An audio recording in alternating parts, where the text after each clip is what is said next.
There's a single sentence you can write on a tax return that could be worth $500,000 to you in retirement. And the shocking part? Most Australians who need to write it either don't write it at all, write it incorrectly, or accidentally contradict it somewhere else in their paperwork. I'm talking about the main residence exemption, specifically the 6-year absence rule, and how a simple election made in the year you sell your former home can mean the difference between walking away with $1 million capital gain completely tax-free or handing a substantial chunk of that money straight to the ATO.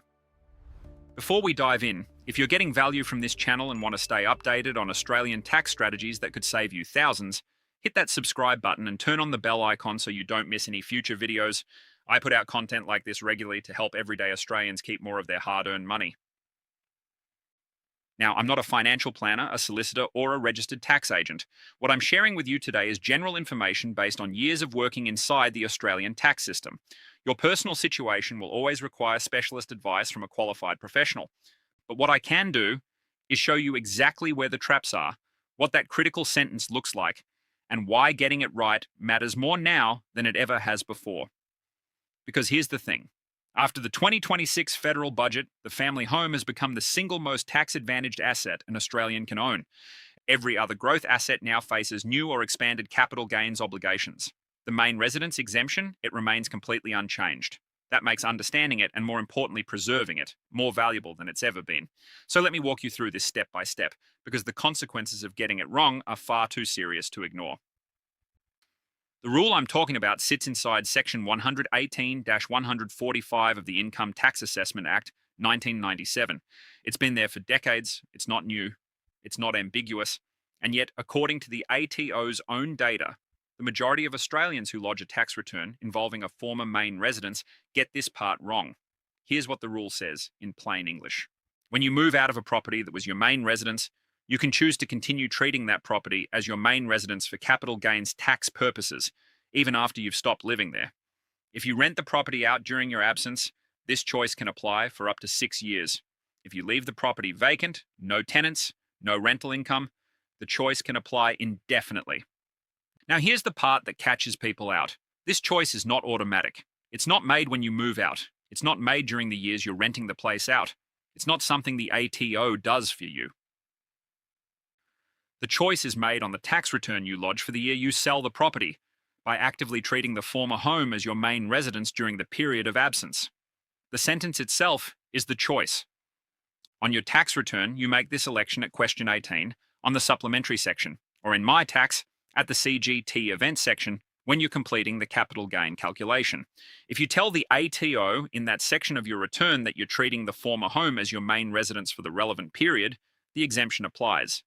If you don't say it, or if you complete another section of the return in a way that contradicts that election, the default position is that the exemption does not apply, and the sale becomes fully or partially taxable.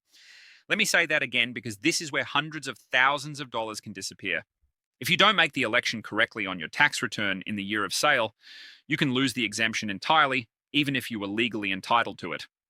Let me show you how this actually plays out for the retirees I see most often. The sentence matters differently depending on which of 4 situations you're in.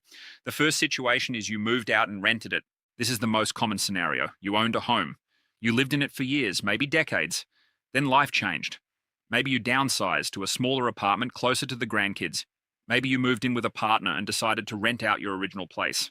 Maybe you went overseas for a few years and leased the property to a family. Whatever the reason, the property has been generating rental income for part or all of the absence, and now you're thinking about selling. For this retiree, the sentence on the tax return, the choice to treat the former home as your main residence during the absence, is worth potentially hundreds of thousands of dollars. Here's how the math works. If your total absence has been less than 6 years and you make the correct election, the entire capital gain is CGT-free. It doesn't matter if the gain is $500,000 or $1.5 million, it's completely tax-free. If your total absence has been more than 6 years, the election still preserves a partial exemption. Only the days beyond the 6-year mark attract tax, and that's calculated on a pro rata basis. But if the choice is not made, if you forget to write the sentence or you write it incorrectly, the property is treated as a rental investment throughout the entire absence. The entire capital gain from the day the property first became income producing is fully taxable. Let me give you a real example. John bought a house in Sydney in 1995 for $300,000. He lived in it until 2018, when he moved to Queensland to be closer to his daughter. He rented the Sydney property out from 2018 to 2024, 6 years exactly. In 2024, he sold it for $1.8 million. If John makes the correct election on his 2024 tax return, treating the Sydney house as his main residence for the 6-year absence period, the entire $1.5 million capital gain is tax-free. If he doesn't make the election, or makes it incorrectly, the $1.5 million gain is treated as fully taxable from the moment he started renting it in 2018. After applying the CGT discount, he'd be paying tax on $750,000 of assessable gain. At his marginal rate, that could easily be $300,000 in tax. The difference between zero tax and $300,000 in tax comes down to one sentence on one tax return. Now, here's the trap that catches a lot of retirees in this first situation. During the absence period for which you're electing to treat the former home as your main residence, you cannot treat any other property as your main residence at the same time. The rule is one property at a time. If you bought a new home in Queensland during the absence and you've been treating that new home as your main residence, you can't then also claim the Sydney property as your main residence for the overlapping period. You have to choose. For most retirees, the correct decision depends on which property has the larger capital gain. If the Sydney property has appreciated dramatically and the Queensland property has appreciated modestly, nominating Sydney as your main residence for the overlap is usually the right call, even though it means the Queensland home will have a partially taxable gain when you eventually sell it. If the numbers go the other way, the choice reverses. Either way, the one sentence on the tax return is what locks in your decision. The second situation is you moved out and left it vacant. This is the scenario most people don't realize is so powerful. You moved out of the family home, but you didn't rent it out. Maybe you were between decisions. Maybe you wanted the flexibility to move back if the new place didn't work out. Maybe a family member was planning to move in later, so you kept it empty. No tenants, no rental income, just a vacant property. This situation is quietly wonderful from a CGT point of view. Because there's no income being produced, the 6-year clock doesn't start. The former home can be treated as your main residence indefinitely, provided you don't nominate another property as your main residence during the same period. The exemption can be preserved for 10 years, 20 years, even 30 years of vacancy, so long as the property isn't producing income. You still need to make the election. You still need to write the sentence on your tax return in the year of sale, saying that you treated the former home as your main residence during the absence. But once you make that election, the exemption on the sale is generally complete, even for very long absences, because the 6-year cap doesn't apply. I've seen retirees leave a former home vacant for 15 years, sell it for a $2 million gain, and pay zero capital gains tax because they made the correct election and the property was never income producing during the absence. That's the power of understanding this rule. The third situation is you own multiple properties. This is where the sentence becomes most dangerous. Let's say you own a former family home that you've been renting out, and you also own a holiday house at the coast that you use regularly, maybe a few months each year. At various points, you could arguably treat either property as your main residence. The trap here is this. If you told the ATO in an earlier tax return that the holiday house was your main residence during a certain period, you cannot now, in the year you sell the family home, claim the family home as your main residence for that same overlapping period. The election is one property per period, and the record is set from the moment the earlier return was lodged. For retirees in this situation, the correct action is to go back through every tax return from the last decade where a CGT event, a rental property, or a capital gains schedule was involved. Confirm what election, if any, was made in each of those returns. If a wrong election was made in an earlier year, there may be an opportunity to lodge an objection or an amended return within the ATO's amendment window, which is generally 2 years for individuals, but can be extended in some circumstances. But this is exactly the kind of situation where a registered tax agent is essential. Guessing on your own on top of a decade of records is the wrong approach. The fourth situation is you were a foreign resident when you sold. This is the harshest rule in the entire main residence framework. Since July 1st, 2020, foreign residents at the time of sale generally cannot access the main residence exemption, even if the property was your genuine home for 30 years while you lived in Australia, and even if you sold it within the 6-year absence window. If you're a foreign resident on the day the sale contract is signed, the exemption is lost in full for the entire ownership period. This catches retirees who move overseas for extended periods without understanding the tax consequences. For retirees in this situation, the sentence on the tax return is still important, but it doesn't override the foreign resident rule. The only reliable path is to become an Australian tax resident again before signing the sale contract, or to fall within one of the narrow life events exceptions that remain available under the legislation. This is the situation where specialist advice is not optional, it's essential. Now, let me show you the part where most retirees make the wrong call, not by acting carelessly, but by assuming the exemption is automatic and the sentence writes itself. The instinct most retirees have when it comes to selling a former home is to assume that because they lived in it for many years, the property is CGT-free by default. It's not. The main residence exemption is a choice you must actively make on the tax return in the year of sale. The choice is expressed by the way you complete the CGT section of the return and by the treatment you assign to the property in that year.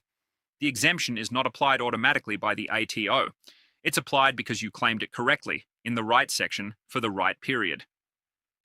The ATO's own guidance uses examples where the taxpayer explicitly makes the choice.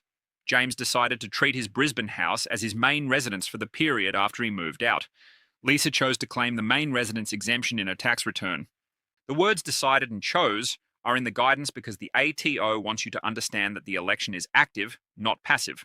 If you don't decide and if you don't choose, the default position may be that the sale is fully taxable. Here are 3 things worth doing in the months before you sell any property that has been your main residence at any point. First, get out your last 5 tax returns and look at what you told the ATO about each of your properties. Look for any capital gains tax schedule, any rental property schedule, and any question about main residence. Note what election, if any, was made in each year. If you've used the 6-year absence rule in an earlier sale, the record is set.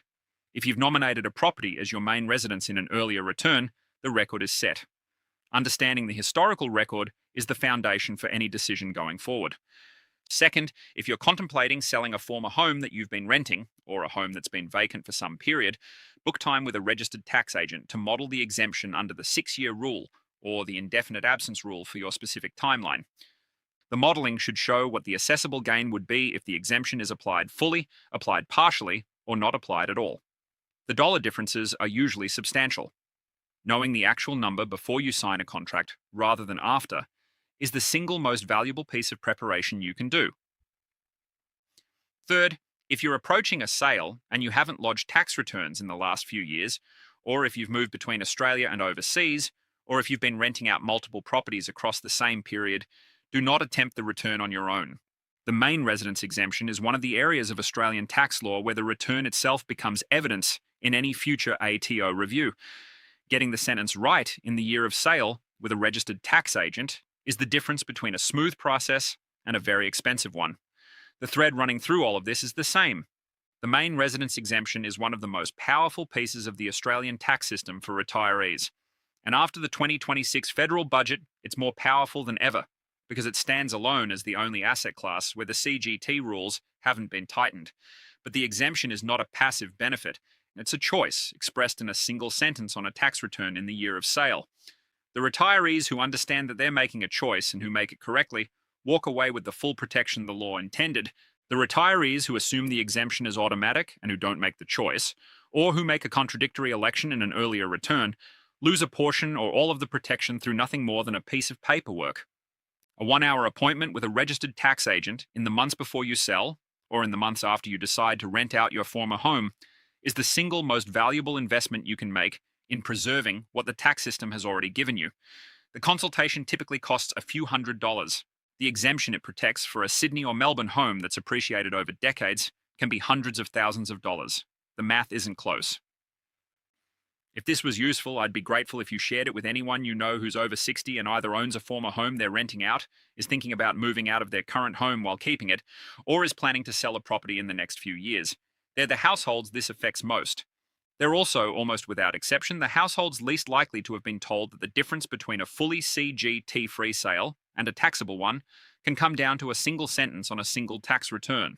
And that sentence is entirely their choice to make.